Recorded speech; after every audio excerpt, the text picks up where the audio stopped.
be young at heart, but we're still dreaming, eyes wide open. We'll leave this place behind, no matter what they say. Yeah, 'cause we're stronger than iron. We won't let them break us down. Now we're heading over the clouds. Hey guys, it's Eric. Welcome to Rev Match. This is the 2016 Ford Focus RS. It has 350 horsepower. It has 350 pounds-feet of torque, and it's got a really cool differential which can transfer the power between the front and the back all the way up to 70% to the rear wheels. So I've been driving an Audi S3, which actually is about the same weight. The Audi weighs 3450, this weighs 3459. The wheelbase is almost the same. They're both at 103 point something inches, I think, within a half inch of each other. And it's actually got the same tire size too, which is 235 3519s. This has the Pilot Sport Cup 2. This has the Pilot Sport Cup 2 tires on it. So let's go for a drive.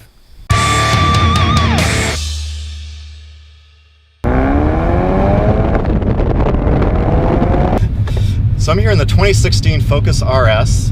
It's got 5,000 kilometers on it. This is probably one of the first ones in Canada.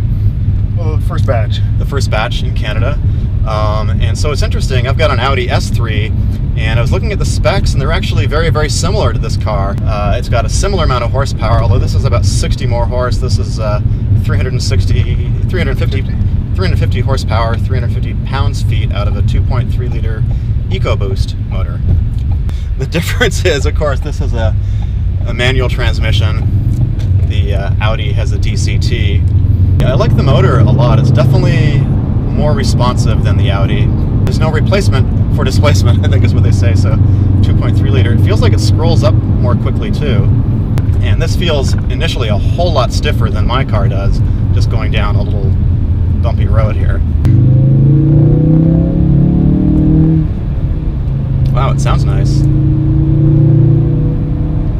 It's actually synthetic sound. Oh, is it really? Yeah. Oh, so the sound is partially coming out of the speakers, apparently. Exactly. They call it a sound generator. In the 4 different drive modes, when you change it into the sporty mode, the most sporty mode, does it make it louder as well? Not in cabin. Not in cabin. But it opens up the muffler bypass. Oh, interesting. So you get the pops and bangs that are typical of the RS.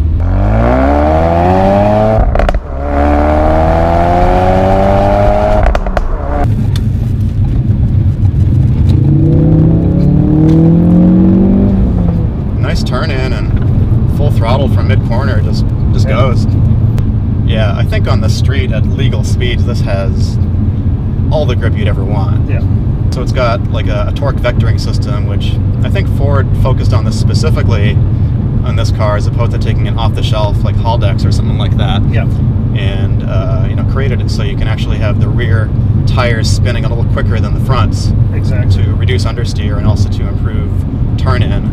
Well, it's very livable. I think that's where the difference is. It's meant to be a daily driver as opposed to a track beast or anything else. Wow, Gas. I could have gassed it earlier. Oh, much earlier. Wow, the turn-in is really nice on this. As soon as you approach turn, once you hit the first apex, give it gas. Just go, yeah. Yeah, I mean, the steering feels pretty nice. It's typically electric numb, though. Mm-hmm. You know, there's weight to it. There's some feedback, but not much. Feedback coming through here. I would imagine in a corner. Now you've taken to the track. Is there any like real feedback in the steering? I didn't find there was really any feedback. Period. Yeah. I'm not gripping.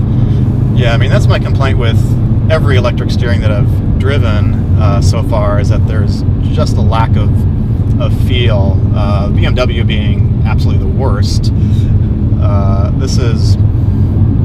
I don't really get a lot of feel here. It feels similar to the Audi in terms of feedback that you're getting, which is not that much. You know, I think the Audi is nice when I drive it, and then I hop in, like my BMW 1M, which has a hydraulic rack, and it's like, wow, where's all that steering feel I was missing? Yeah.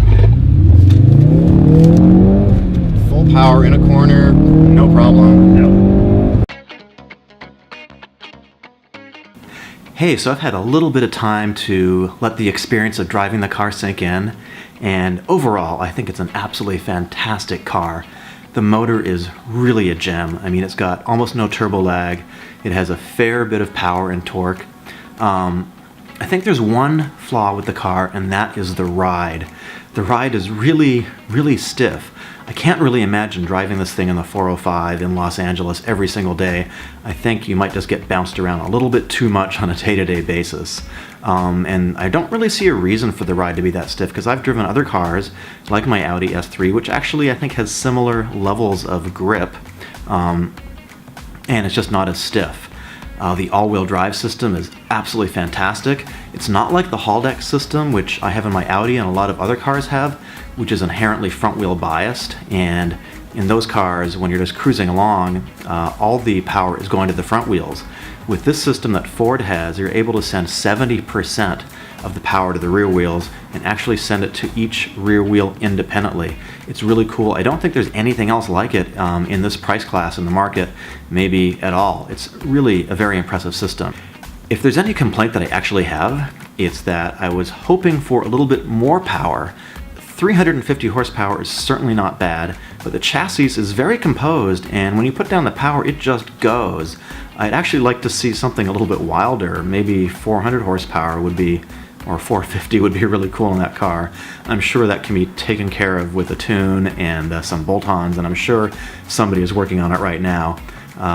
So overall, it's really a great car. Would I buy it? Absolutely. Hey guys, thanks for watching. Remember to hit the subscribe button down below, and if you like this video, also share it with your friends.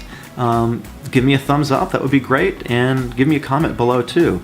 So I will see you guys next week.